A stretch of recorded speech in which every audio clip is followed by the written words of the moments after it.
Hello, thank you. Thank you for being here. My name is Jesse Lawrence. This is the Office Ball Z, episode 3, and I've got a lot to talk to you about today. But before we get into it, I have to get something off my chest.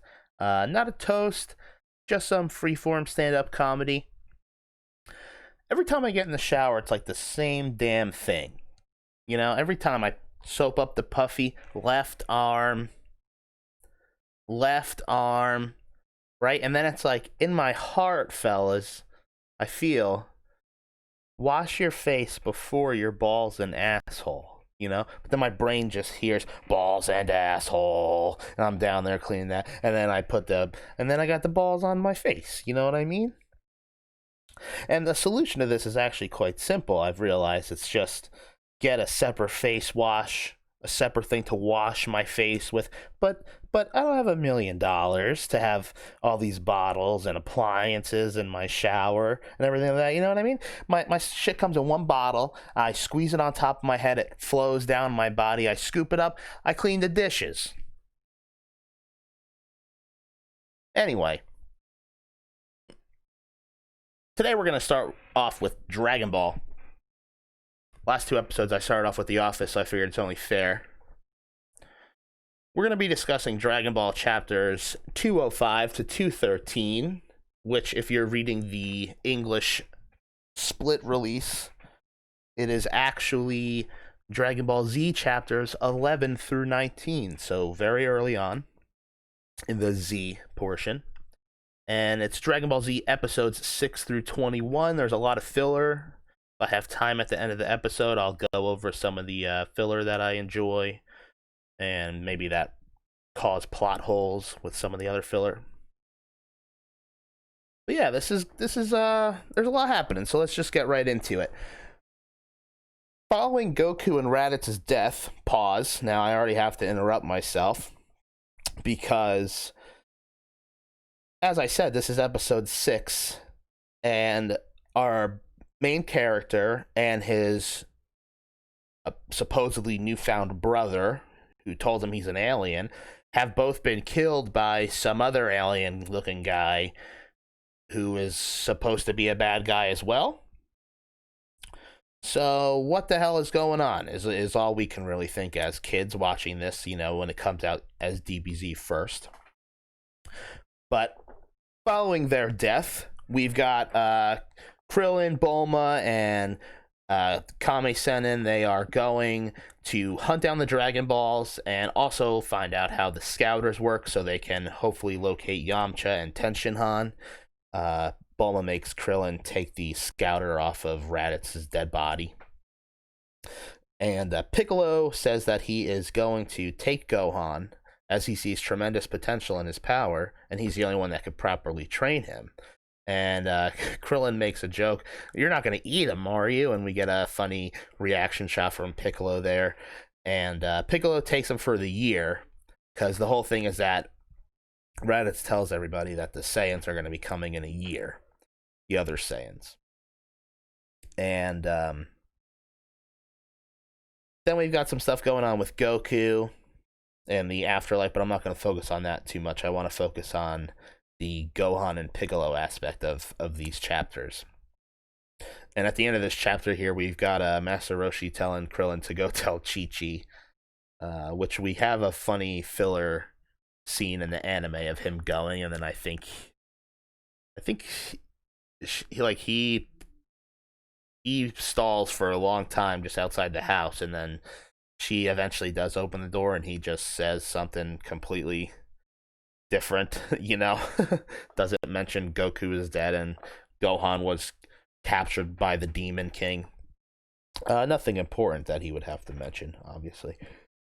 So we see Piccolo wake up Gohan because he's been knocked out. We see him drop Gohan right into a river to wake him up. He's like, "Hey, wake up," and he doesn't, so he just drops him into a river. And Gohan is just like crying and freaking out, asking, who Piccolo even is, asking where his dad is. And it was interesting to see Gohan cry so much as we discuss these chapters, you'll see I mention that he is just crying a lot. And I've been watching the Cell arc for the past couple months, trying to get through it kind of slowly, the Android arc included. And I think there's about 7 years or something in between what I'm discussing here and the Cell arc. And Gohan really grows the fuck up, man. It's pretty awesome. Obviously we all know how great the Super Saiyan 2 transformation is and everything, but even just the whole, even like after Namek and in Namek too, like he really starts to develop very young, and even when he defeats Cell, he's actually younger than Goku is at the beginning of Dragon Ball, which is really bizarre actually, because I think he's supposed to be like 11. But yeah, anyway, let's get back on topic. So Piccolo tells him the plan of what's going on, how he's going to train him, and how the Saiyans are coming, and his dad is dead, and the universe is going to be relying on him now, or the planet, I should say, is going to be relying on him, and Piccolo's strength as well, and everybody's strength together. And what Piccolo does is he just picks him up by the face, really. He just palms his face and his head, and he just hurls Gohan at a mountain.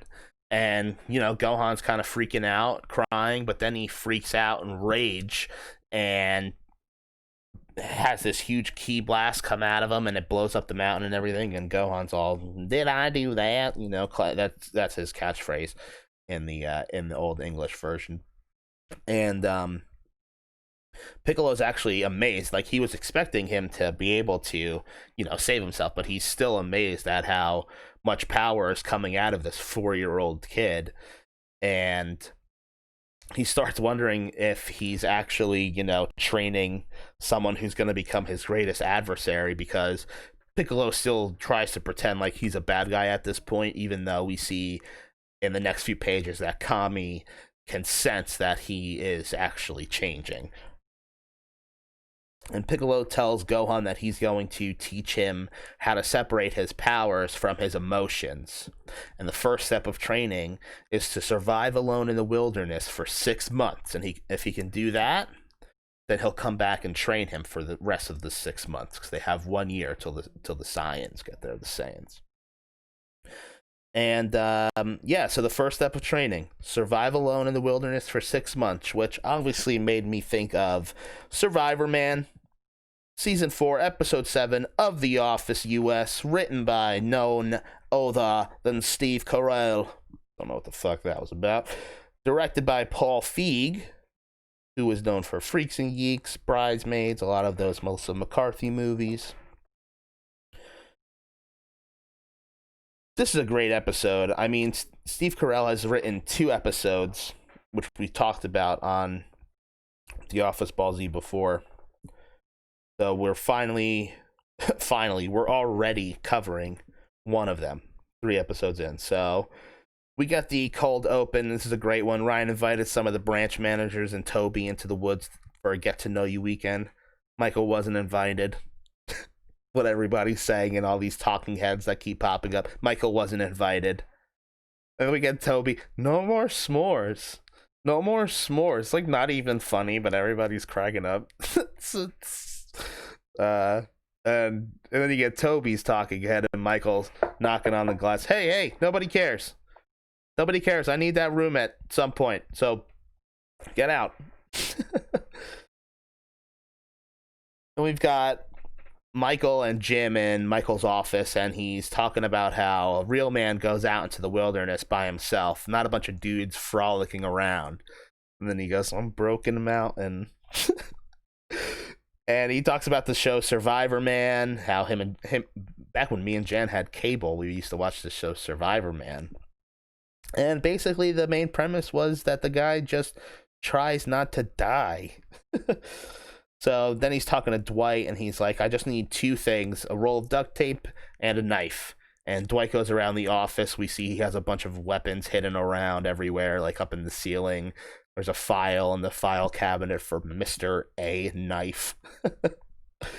And then Michael tells Pam, and then Jim chimes in that he's going to be taking a couple of personal days to try to survive in the wilderness. And that Jim is in charge for the next couple of days. So we got Dwight and Michael in the car, and Michael is explaining a plane crash scenario where, the people only have the clothes on their back to survive with. And he starts talking about how this scenario is a serial killer who takes him out and drops him off in the woods or whatever. And Dwight starts saying that, oh no, I would never let you live. I would make sure you were dead and then take out your teeth and remove your fingerprints so that they can never identify you. And then they would call me the overkill killer. And Michael's like, you're as creepy as a real serial killer. And then Michael ties his tie around his eyes, and Dwight smacks him in the head with his shoe. And they're just kind of goofing off. And then back in the office, we see them, and we find out about birthday month. Angela's talking to Jim about how it's like everybody's birthday this month. And Jim comes up with the idea of having one big party, because he's in charge, and let's just have birthday month, all in one day. And we also get Jim talking about everything, how that Michael always surprises people, and that he always sings the high harmony to the happy birthday song and everything like that. And that's kind of ridiculous. Michael looks like he's in Phyllis's car. Like, it doesn't look like he's outside of the car and pops up. It looks like he's in Phyllis's car. I don't understand. I never understood that. Maybe I'm really just seeing it wrong these 900 times later. But they arrive in the woods, Dwight and Michael, and Dwight signals for the camera crew to follow them, but to stay back.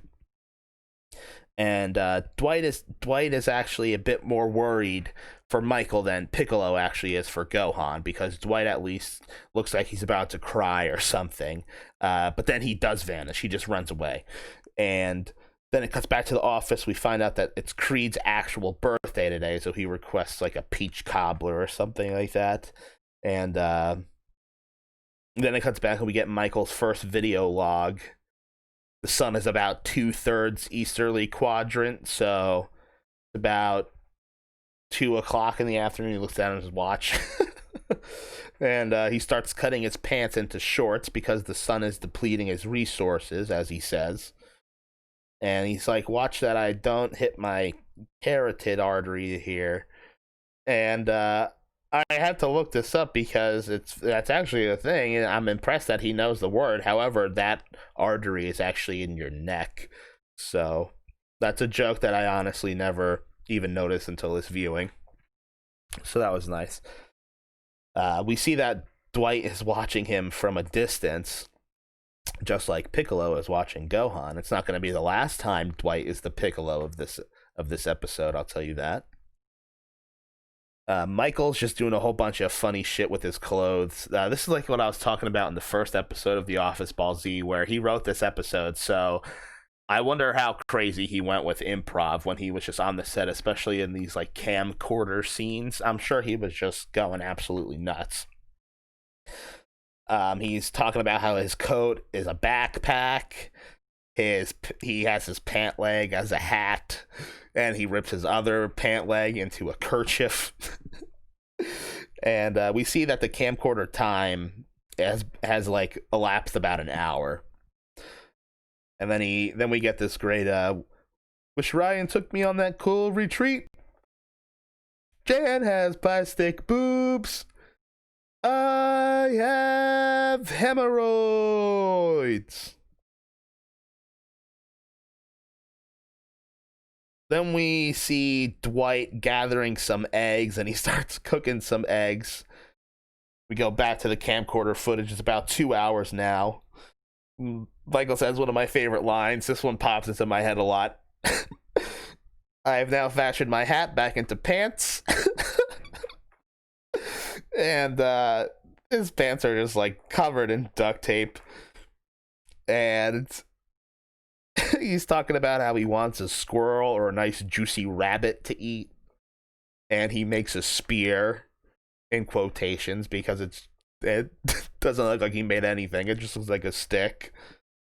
And he's talking about how he's starving because he hasn't eaten in 3 hours, which reminds me of ever since I found out that Donna might be cheating on me, I haven't eaten or slept. It's been like literally 10 minutes. Oh God.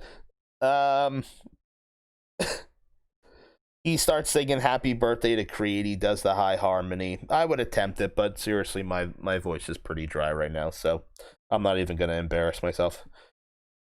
As he's singing happy birthday, though, the camera zooms out, and we see that the camera crew is pretty far away, actually. They're pretty much like on the other side of the woods. And it cuts back to people in the office. They're all mad at Jim. No one can get the cake that they want. Everybody wants a different cake and everything. Some people don't. Some people like the fact that they get a bunch of breaks throughout the month because, of course, he would. Cuts back to Michael, who has tented his pants, as he puts it, and it's just so pathetic looking. It's so fucking hilarious. Just like shreds of pants and duct tape as a hut. And he's laying his head on a tree. He's like, this might be paper at Dunder Mifflin one day. Dwight's looking at him through a rifle scope. He's like, safety is on. Then you've got a nice one where Jim is gonna call for a conference room because he's like, all right, maybe this wasn't a great idea. And then he's like, no, you know what? We're just gonna do this right out here in the bullpen. And they're trying to discuss it. Everybody's trying to, come to some agreement. And Phyllis calls Jim Michael. And Jim is just like, oh, God. And then we cut back to Michael and Dwight. And Michael he's got this looks disgusting. He's got this big bunch of mushrooms. And he just chomps on all of them at once. And I don't like mushrooms, so this was not appealing to me at all. And Dwight starts screaming, and he rushes like from across the woods to save him, and he's like pulling him out of his mouth and everything like you would a dog who eats like a fucking M&M or something. And it's funny shit, and because Michael didn't even know Dwight was there, which is an added layer of humor, but that also reminded me of back in Dragon Ball when Gohan is up on the mountain and he sees the full moon because earlier on in the day he was being chased by a dinosaur and he pulled a super jump and jumped on top of this like mountain, this like just this like column of land, one way to describe mountains. And he's up there, and well, it's actually nice because he can't get down, so he literally cries all the way from the day into the nighttime. And Piccolo is watching him this whole time. He actually gives him some apples, and Gohan kind of looks around because he's like, "There's no apples. There's no apple tree up here on this mountain, this little mountain, And Piccolo's like, "You fucking motherfucker," and then so that's kind of nice of Piccolo. You're starting to see Piccolo maybe softening up already. And but that night, Gohan sees the full moon. He's taking a piss, I think, and I made myself laugh. I thought about something. I'm gonna be honest with you guys. I'll say it later. He's taking a piss. He looks at the full moon, and he turns into the Ozaru, the Great Ape, and Piccolo has never even seen this, so he's like, what the fuck? He's like freaking out, and we get a lot of great panels of, just Gohan as the Great Ape destroying some mountains and pulling off like the mouth blast and everything like that, and he's just like causing destruction to this wasteland, and really some great artwork here. I really love the Saiyan artwork for sure in Dragon Ball, and Piccolo recalls that Raditz told Goku about, how the Saiyan's true powers react to the full moon and everything. So Piccolo looks at the moon and he says, "Get lost," which I thought was pretty funny. And he blows the moon up, which is the second time in Dragon Ball they've blown up the damn ass moon. So I don't even really know how it comes back the first time. I think they explained it somehow that Kami brings it back, but whatever. So Gohan turns into a little kid with a little kid penis, and he's sitting there naked, and Piccolo's like, "Fuck this shit," and he rips off his tail too. He's like, "The tail must be reacting to the moon. I'm just getting rid of all of it for good measure." And he's like, "You know what? I might as well. I'll give you a sword, and I'll give you some new clothes." And he's got the orange gi just like Goku's is, but it's got the Ma kanji on the back. Ma meaning demon, which is the kanji that Demon King Piccolo had on his gi and everything. So then actually in the manga here, we get a 6-month time skip.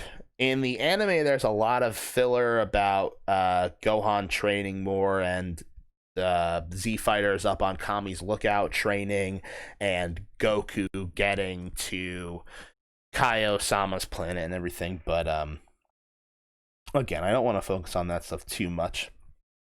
Mainly focusing on all the Gohan stuff. So in the manga, we get the time skip, and Gohan seems to be in really high spirits. He seems to be doing good. He's eating a bunch of like fruit, and instead of being chased by the dinosaur, he's actually more so playing with it, and he, kind of baits it to hitting its head against this mountain and kind of knocking itself out, and then he cuts off like a steak, like a cartoon-ass steak, like the Flintstones or something, off of the dinosaur's tail, which he's apparently done before because the end of his tail is already missing. So he can use a ki blast to start a fire, so he's also learning how to control his ki and stuff. He's cooking up the steak and everything. Piccolo's like, "All right, this is it. Now it really begins. 6 months now. We've got 6 months to go." And we see them finally start actually fighting and training in the next chapter. And he's teaching him how to also, not just fight, but how to feel his opponent without using his eyes.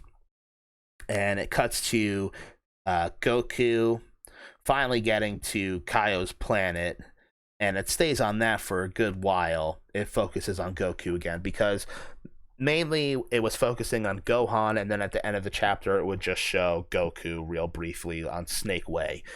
And now it's going to switch to focusing on Goku and his training with Kaio.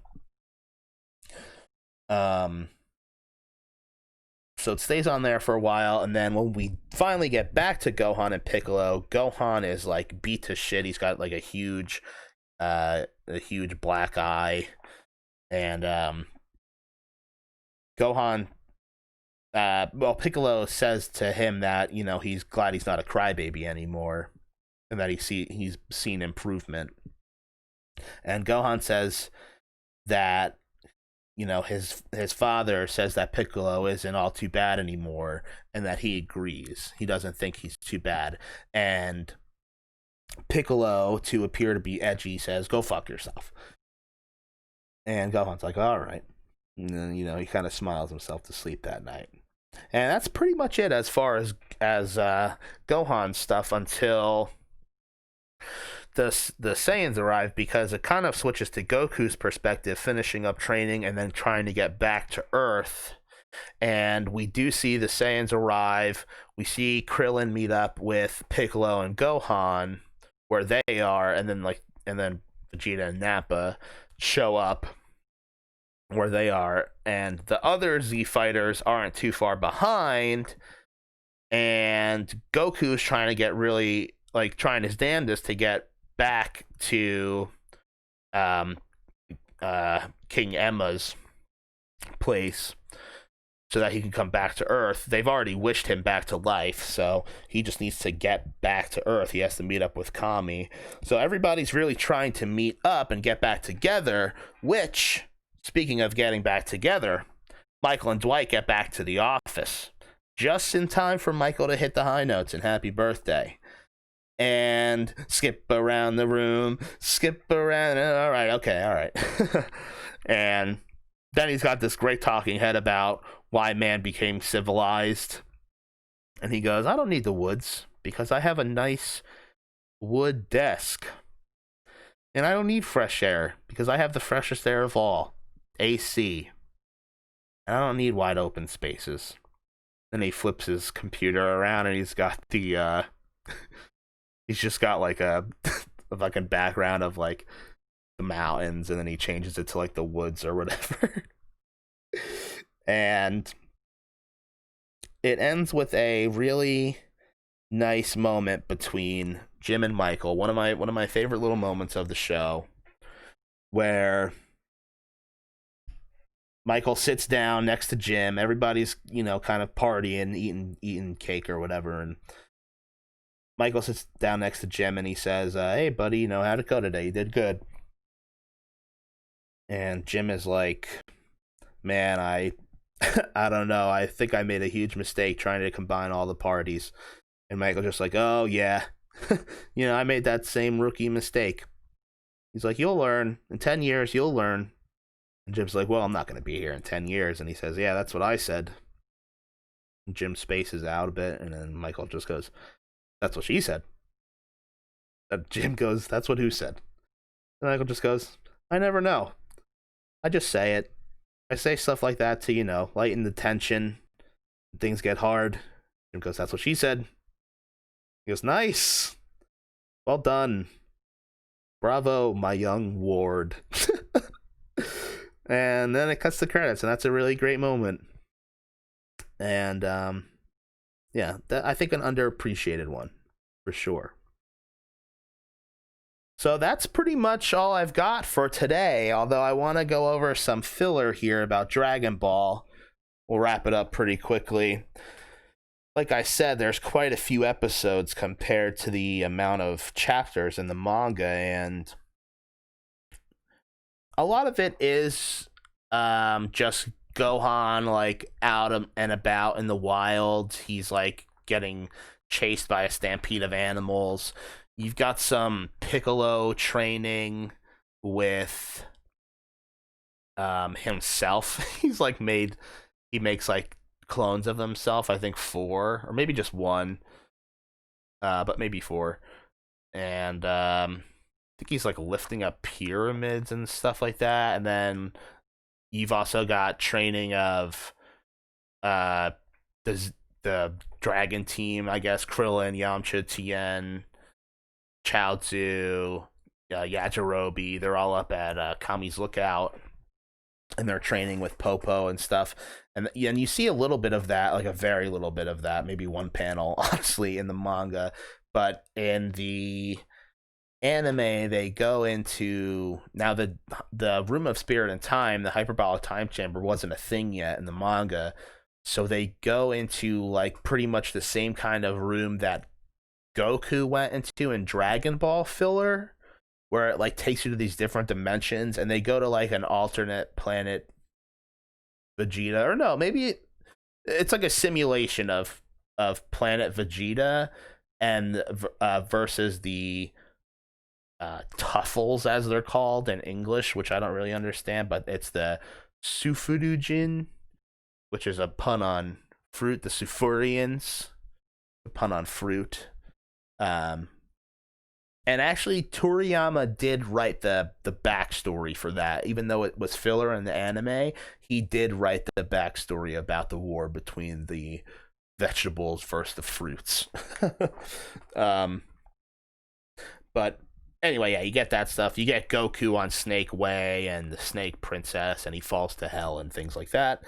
But some of the Gohan stuff that I wanted to point out, since we were mainly focusing on him this episode, there's this episode where he becomes friends with this old Capsule Corp robot named C6. Gohan, like, falls into this, like, cave or these ruins, and he finds this robot there that's been buried for 80 years, and Gohan actually repairs its site. Now, remember, Gohan's a smart kid. He's been studying, even though he's only 4.5 years old now, Chi-Chi makes him hit the books.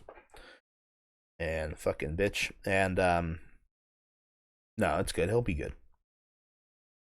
I should have hit the books, because now I can't even read my own notes. I'm freaking out over here, guys. I've really lost myself. Anyway, when he falls down there, the ceiling collapses on them, and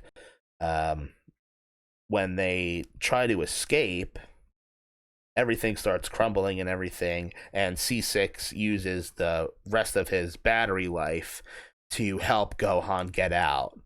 And I didn't have time to go back and watch all these episodes, but I remember actually really enjoying this episode. It's just him and his robot friend hanging out for the episode, and there's actually this pretty iconic shot, I think at least, from the show where Gohan's got his sword on his back and his hair is flowing and he's crying and he's smiling. It's a really, really great shot. And that comes from the end of this episode when he's saying goodbye to C6.